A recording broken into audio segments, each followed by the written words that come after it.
Hello అండి, welcome to Lakshmi వలోలాస్ kitchen. నేను మీ Lakshmi.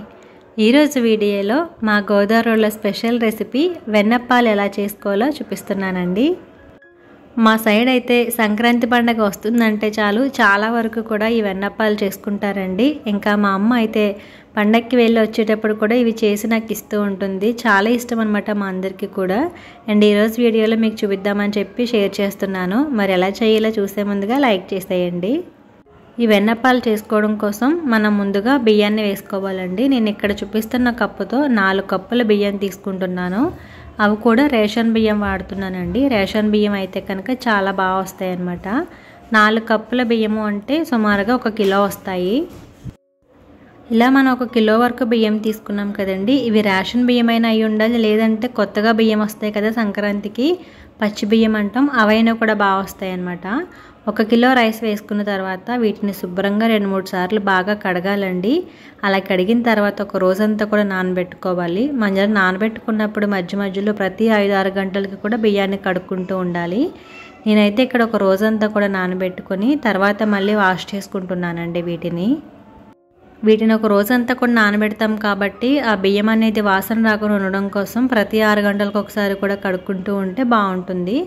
So మనం మళ్ళీ పిండి ఆడించుకునే ముందుగా మళ్ళీ ఒకసారి బాగా కడిగేసుకోవాలి. నేను ఒక 3 సార్లు మళ్ళీ కడుక్కొని ఇలా ఒక స్ట్రైనర్ తీసుకుని ఇందులో నేను కడిగి ఉంచుకున్న బియ్యాన్ని వేసుకుంటున్నానండి. ఇలా వేసుకోవడం వల్ల ఇంకేమైనా వాటర్ ఉంటే అడిగిన బౌల్లోకి వచ్చేస్తాయి. లేదు అంటే కనుక ఒక క్లాత్ తీసుకొని ఆ క్లాత్పై కూడా బియ్యం వేసుకోవచ్చు. అలా కూడా మనకు కొంచెం తడి అనేది తగ్గుతుంది.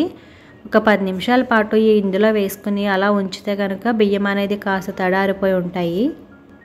ఇలా ఒక 10 నిమిషాల పాటు ఆరబెట్టుకున్న తర్వాత ఈ బియ్యాన్ని పిండిలా గ్రైండ్ చేసుకోవాలండి. ఇంట్లో అయితే మిక్సీ జార్లో వేస్ట్ చేసుకోవచ్చు, లేదు అంటే కనుక మనం బయట మిల్లులో కూడా మరపెట్టించుకోవచ్చు. మిల్లులో అయితే ఇంకా బాగా మెత్తగా కూడా ఆడిస్తారు. ఒకవేళ వీలు లేదనుకుంటే ఇలా ఇంట్లో కూడా గ్రైండ్ చేసేసుకోవచ్చు అనమాట. నేనైతే ఇంట్లోనే గ్రైండ్ చేసుకుంటున్నానండి. దానికోసం మిక్సీ జార్ తీసుకుని ఇందులో కొద్దిగా బియ్యాన్ని వేసుకుంటున్నాను. ఈ బియ్యం అయితే మనకి 1 రోజు లేదా 1.5 రోజు కూడా నానితే చాలా బాగుంటుందండి. నిండుగా వేసుకోకుండా సగం వరకు వేసుకుని గ్రైండ్ చేసుకోవాలి. మనం ఇలా బియ్యాన్ని పిండిలా గ్రైండ్ చేసుకునేటప్పటికీ బియ్యంలో వాటర్ ఎక్కువగా ఉండకూడదండి. అలా అని మరీ పొడిగా ఆరిపోకూడదు అనమాట. చూసారు కదా, ఈ విధంగా ఎంత మెత్తగా వీలైతే అంత మెత్తగా పిండిని గ్రైండ్ చేసుకోవాలి. మిగతా బియ్యం ఉన్నాయి కదండి, వాటిని కూడా ఇలానే మెత్తగా పౌడర్ లాగా చేసేసుకోవాలి. ఇలా చేసుకున్న తర్వాత ఒక పళ్ళెంలో జల్లెడ పెట్టుకొని మనం గ్రైండ్ చేసుకున్న ప్రతిసారి కూడా పిండిని జల్లించేసుకోవాలి. సో ఇలా చేసుకుంటే మనకి మెత్తగా ఉండి పిండి అంతా కూడా అడుక్కి వెళ్ళిపోయి మనం గ్రైండ్ చేసుకున్నాం కాబట్టి కాస్త రవ్వలాగా వస్తుంది కదా, ఆ రవ్వ అంతా కూడా జల్లెల్లో ఉండిపోతుంది. చూసారు కదా, నేను ఇక్కడ గ్రైండ్ చేసుకున్న దానికి ఈ మాత్రం రవ్వ వచ్చిందండి. ఇలా ప్రతిసారి కూడా జల్లించుకున్న రవ్వని పక్కన పెట్టుకుని మళ్ళీ లాస్ట్లో మొత్తం కలిపి జల్లించుకుంటే అందులోంచి కూడా మనం తడిపిండి తీసుకోవచ్చు. కానీ మనం జల్లించుకున్న ప్రతిసారి కూడా పిండి అనేది తడి ఆరిపోకుండా నేను ఇక్కడ చూపిస్తున్న విధంగా చేతితో గట్టిగా ఒత్తుకుంటూ ఉండాలండి.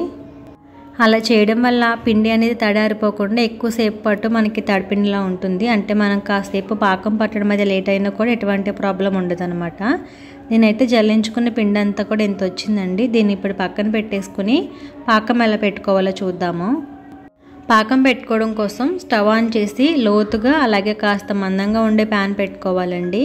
ఈ ప్యాన్లో బెల్లం యాడ్ చేసుకోవాలి. నేను ఇక్కడ ఇందాక ఏ కప్పుతో అయితే బియ్యం తీసుకున్నానో అదే కప్పుతో 2 కప్పులు బెల్లం తురుము వేసుకుంటున్నానండి. వెన్నప్పాలకి బెల్లంతో చేసుకుంటే చాలా బాగుంటాయి. అలానే మొత్తం బెల్లమే కాదండి, కాస్త షుగర్ కూడా వేసుకోవాలి. 2 కప్పులు బెల్లం తురుము వేసుకున్నాను కదండి, అంటే 1/2 కిలో బెల్లం తురుము, అలాగే ఒక 1/2 కప్పు షుగర్ కూడా వేసుకుంటున్నాను. మొత్తంగా 1 కిలో రైస్కి 1/2 కేజీ బెల్లం వేసుకుని ఒక 100 గ్రాములు షుగర్ వేసుకోవాలి. మొత్తంగా అయితే మనకి 700 గ్రాములు వస్తుందండి ఇవి రెండు కలిపి. అలాగే ఒక టీ గ్లాస్తో వాటర్ కూడా వేసేసుకుని మీడియం ఫ్లేమ్లో ఉంచుకొని ఈ బెల్లాన్ని షుగర్ని కూడా వాటర్లో బాగా కరిగించుకోవాలి. ఈ వెన్నప్పాలని తడిబియ్య పిండితో చేస్తాం కదండి, మళ్ళీ అప్పటికప్పుడు పిండి కావాలంటే మళ్ళీ రాదు కాబట్టి ముందుగానే కాస్త ఎక్కువగా బియ్యం వేసుకోవాలన్నమాట. అంటే ఈ రెండు కలిపి 700 గ్రాములు కదా, దానికి 1 కిలో బియ్యం వేసుకుంటే కరెక్ట్గా సరిపోతుంది. ఒక 2 గుప్పెళ్ళ పిండి మాత్రం మిగులుతుంది అంతే. సో ఇప్పుడైతే మనకి బెల్లం అంతా కూడా వాటర్లో బాగా కరిగిపోయింది కదండి. అలా కరిగిన తర్వాత దాన్ని వడకట్టేసుకుని మళ్ళీ ఆ ప్యాన్ ఒకసారి కడిగేసి స్టవ్ పై పెట్టుకున్నాను. సో వడకట్టుకున్న బెల్లం పాకం మొత్తం కూడా ఇందులో వేసేసుకుని మళ్ళీ మీడియం ఫ్లేమ్లో ఉంచుకొని మరిగించుకుంటున్నానండి. 2-3 నిమిషాల పాటు మీడియం ఫ్లేమ్లో ఉంచుకొని మరిగించుకుంటూ ఉంటే మనకి పాకం అనేది రావడం స్టార్ట్ అవుతుందండి. సో మధ్య మధ్యలో చెక్ చేసుకుంటూ ఉండాలన్నమాట. మనకి కాస్త పాకం అనేది చిక్కబడిందంటే ఒక బౌల్ తీసుకుని ఇందులో కొద్దిగా పాకం వేసుకోవాలండి. ఇలా వేసుకున్నప్పుడు మనం దగ్గరికి తీసుకుంటూ ఉంటే అది మనకి రౌండ్గా బాల్ లాగా రావాలన్నమాట. అంటే ఆ పాకం అనేది వాటర్లో కరిగిపోకుండా నేను ఇక్కడ చూపిస్తున్న విధంగా ముద్దలాగా చిన్న సైజు బాల్ లాగా ఉండాలి. ఒకసారి బాగా చూడండి, మనకి చేతికి ఎక్కడ కూడా అంటుకోకుండా ముద్దలాగా రావాలి.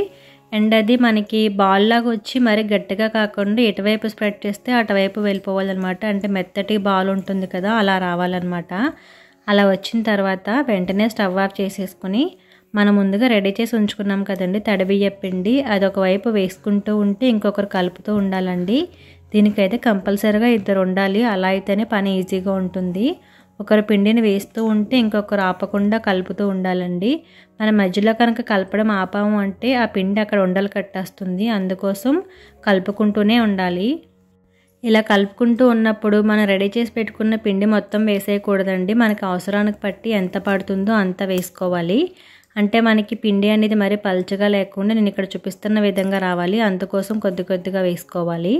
అలా వేసుకున్న తర్వాత ఇందులో ఒక 1 టీ స్పూన్ ఇలాచీ పౌడర్ వేసుకుని అలాగే 1 టీ స్పూన్ నెయ్యి కూడా వేసుకుని మళ్ళీ మొత్తం అంతా కూడా కలిసేలాగా బాగా కలిపేసుకోవాలండి. చూసారు కదా, మనకి బాగా పల్చగా లేదు, అలానే ముద్దగా లేదు. మధ్యలో కావాలంటే మనం చేతితో కొంచెం తీసుకొని చెక్ చేసుకోవచ్చు. ఆ బాల్ లాగా రావాలండి. అలా రాకుండా అది కనుక వేలబడిపోతూ ఉంటే అంటే పల్చగా ఉంటే కనుక మళ్ళీ ఇంకొక గుప్పెడ వరకు పిండి వేసుకుని కలుపుకోవాలండి. నేను ఇక్కడ మీకు చూపిస్తున్నాను చూడండి పిండి కలిపిన తర్వాత ఎలా ఉంది అనేది. నేను ఇక్కడ చూపిస్తున్నాను చూడండి, కాస్త పిండి తీసుకుంటే మన చేతికి ఏమాత్రం అంటుకోకూడదండి. అలాగే మనకి రౌండ్గా బాల్ లాగా వచ్చేయాలన్నమాట. ఇది వచ్చేసి ఇక్కడ బెల్లం చలివిడి అని పిలుస్తారండి. చాలా బాగుంటుంది ఇలా తిన్నా కూడా. వీటినే కొంతమంది అరిసెల్లాగా వేసుకుంటారు, కొబ్బరి బూరెలు చేసుకుంటారు, పోకుండలు చేస్తారు. మేమైతే వెన్నప్పాలు చేసుకుంటామండి. ఇలా చేసుకున్న తర్వాత దీనిపైన ఒక 2 స్పూన్ల నెయ్యి వేసుకుంటున్నానండి. నెయ్యి వేసుకుని మొత్తం అంతా కూడా స్ప్రెడ్ చేసుకుంటే పిండి అనేది మనకి ఆరిపోకుండా ఉంటుందన్నమాట వేయించుకునే వరకుని. ఇప్పుడు మనం వెన్నప్పాలు వేయించుకోవడం కోసం స్టవ్ ఆన్ చేసి ప్యాన్లో ఆయిల్ వేసుకుని బాగా మరిగించుకోవాలండి. ఆయిల్ మరుగుతూ ఉండగానే మనం ముందుగా చేసుకున్నాం కదా చలిమిడి, అందులోంచి కొద్దిగా పిండిని తీసుకుని ఈ విధంగా ముందు రౌండ్గా బాల్ లాగా చేసుకుని నేను వీడియోలో చూపిస్తున్న విధంగా చేత్తో వెన్నప్పాల్లాగా ఒత్తుకుని బాగా మరిగి ఉన్న ఆయిల్లో వేసుకోవాలండి. మనం ముందుగానే ఆయిల్ అనేది కాస్త వేడిగా మరిగించేసుకుని తర్వాత మీడియం ఫ్లేమ్లో పెట్టేసుకోవాలండి. ఇవి వేసుకునే టైంకి ఏంటంటే ఆయిల్ హై ఫ్లేమ్లో ఉంటే త్వరగా కలర్ వచ్చేస్తుంది. అందుకోసం లోపల ఉడకాలి కాబట్టి మీడియం ఫ్లేమ్లో పెట్టుకొని వీటిని ఉడికించుకోవాలి. చూసారు కదా, ఇలానే మనం మిగతావన్నీ కూడా వేసేసుకోవాలి. అండ్ ఒక 2 మినిట్స్ పాటు ఒక సైడ్ వేగిన తర్వాత మళ్ళీ ఇంకొక వైపుకి ఫ్లిప్ చేసేసుకొని అటువైపు కూడా వేయించుకోవాలి. మనం ఒకవైపు వేసుకుంటూ ఉంటే ఇంకొక వైపు అవి వేగిపోతూ ఉంటాయండి. సో ఒకదానికొకటి అంటుకోకుండా కూడా ఉంటాయి. అండ్ ఇవి వేగేటప్పుడు మధ్యలో పగుళ్ళు రావడం లేదు అంటే మధ్యలో హోల్స్ లాగా పడతాయండి. వెన్నప్పాల షేప్ అలా ఉంటుందన్నమాట. సో మిగతావన్నీ కూడా ఇలానే వేయించేసేసుకొని మంచి రంగు వచ్చిన తర్వాత ప్లేట్లోకి తీసేసుకోవాలి. ఇలా వెన్నప్పాలు వేసుకుంటూ ఉన్నప్పుడు మన పిండి ఆరిపోకుండా మూత పెట్టుకుంటూ ఉంచుకోవాలండి. అలా మూత పెట్టుకుని కాస్త తీసి వేసుకోవాలన్నమాట. సో మొత్తానికి అన్నీ కూడా ఈ విధంగా ఫ్రై చేసేసుకుంటే వేడిగా ఉన్నప్పుడు పైన క్రిస్పీగా ఉంటాయండి. చల్లారిన తర్వాత వేస్తే కాస్త మెత్తబడతాయండి. 2-3 రోజులకి మెత్తగా దూదిలాగా ఉంటాయి అన్నమాట. సో చూసారు కదా, మరి మా గోదావరిలో స్పెషల్ రెసిపీ వెన్నప్పాలు ఎలా ప్రిపేర్ చేసుకోవాలి అనేది. మరొకసారి మీరు కూడా ఈ విధంగా ట్రై చేసి మీ ఇంట్లో వాళ్ళకి రుచి చూపించండి. అండ్ మీరు ట్రై చేసిన తర్వాత మీకు ఎలాగొచ్చిందనేది నాకు కామెంట్లో చెప్పడం అయితే అస్సలు మర్చిపోకండి.